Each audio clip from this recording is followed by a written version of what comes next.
feel like there could be a team overseas who would love to snatch Caitlin Clark away from us and give her a crazy offer. I mean, Ice Cube was about to give her $5 million to play in less than 10 games in the Big Three. So Caitlin Clark's first minutes were recently released by the European League, and they did it with the biggest smile. Why wouldn't they? When you win the lotto without even trying, it's worth celebrating. No matter how the cachet of the WNBA elevates, remember, it could have been even better. You messed it up. And by the dumbest people alive, I mean the WNBA, who essentially sent its golden goose, Caitlin Clark, to the EuroLeague on a silver platter. If that isn't the height of inanity, I don't know what is. And from the sounds of this interview, it seems like she's probably going to make more money overseas in EuroLeague than she did during this WNBA season. The commissioner told her that she could make $700,000 playing in the WNBA. Now that Caitlin is finally free from the unrelenting abuse she had to put up with, no more unexpected hip checks or attempts to tear her eyes out like it was some sort of contact sport horror show, she can finally concentrate on basketball, while the WNBA is likely sitting in a corner, wondering what in the world just happened. NBA through marketing this and that. I don't know what Kathy was talking about, because even the highest paid player in the WNBA currently makes a little over $200,000 in salary. The WNBA essentially fumbled the bag when Caitlin Clark dipped on the league, and let's be honest, can you blame her? Now, Europe is strutting around like they just won the lottery, and they did. The European League is practically giving Clark the red carpet, while the WNBA is left wondering how they lost their best player. But hey, that's what happens when you treat your best player like a rookie off the bench. With the WNBA season ending for many teams, there are already so many players heading overseas to play during the off-season. But with all of the drama currently surrounding the WNBA, on top of the low-paying salaries, some of these players are questioning if they'll even First, let's talk money. The WNBA wasn't paying Clark a whopping $76,000 to $78,000 during her rookie season, and that's all. Meanwhile, Europe is prepared to give her a bag large enough to make WNBA executives cry. We're talking hundreds of thousands of dollars more, and guess what? They actually provide housing for their players in Europe. Yes, you read correctly. The WNBA couldn't even offer a free bus pass, but in Europe, Clark lives like a king or queen. Transportation taxes are covered by them. Caitlin Clark has now broke that glass ceiling, and they should be bowing at her. She's going to create jobs and money. Now that Clark is gone, Kathy Engelbert and the other members of the WNBA Brain Trust are worried about what they will have left without him. Oh, that's right, nothing. This is the same league where Clark attracted millions of fans, increasing viewership by 142%, and now she's gone, and for what only $300,000 over 4 years. Indiana Fever was turning away games into home games, and so it's kind of sad that through all of that, Caitlin was still advocating for players on the other team to get bonuses, because she saw the kind of money and eyeballs and viewership that all of this was generating. That's absurd when you consider what the European League is offering. And let's not even discuss Ice Cube offering her $5 million to play 10 games. That's more than Clark would have earned in 4 entire WNBA seasons. If I were her, I would leave too quickly. To hell with the WNBA. They're nothing. They're nobody. Nobody's watching. They lost 50. The WNBA is sitting there, probably in a corner somewhere, trying to figure out how they let their best player slip away. Honestly, whatever they did to Clark should be considered a crime against basketball.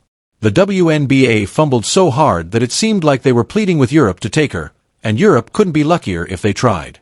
The European League just dropped Caitlin Clark's first minutes, and let me tell you, Europe hit the jackpot.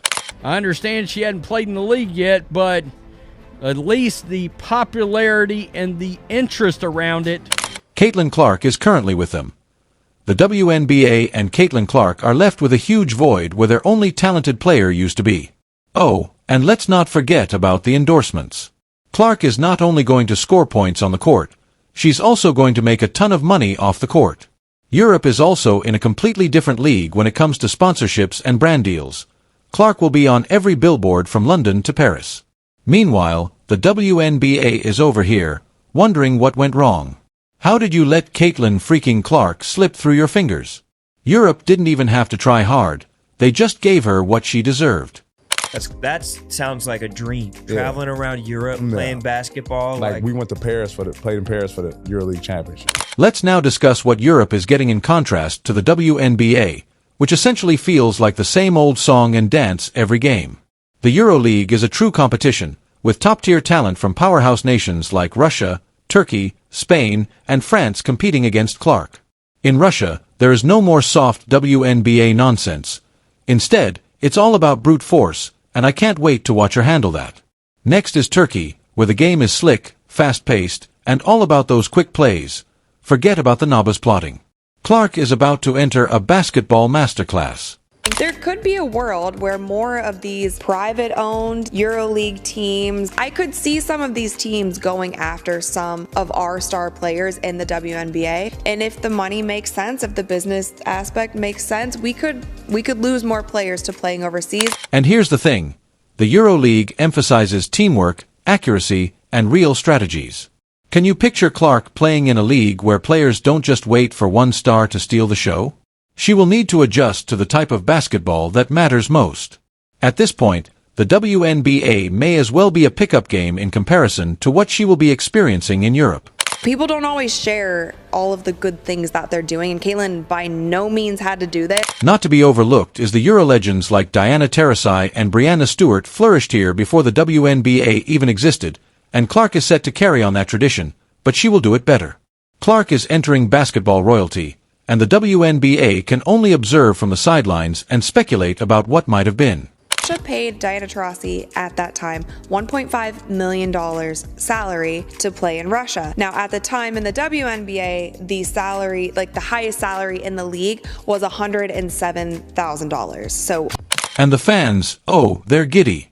European basketball fans are among the most fervent and devoted fans in the world, and now they get to see Caitlin Clark light up their courts. They're already drawing comparisons to Kobe Bryant's legendary European tours, and for good reason. This is a huge moment for European basketball fans in Russia, Turkey, and Spain, where crowds already fill arenas for games, and now they have a superstar like Clark to cheer for.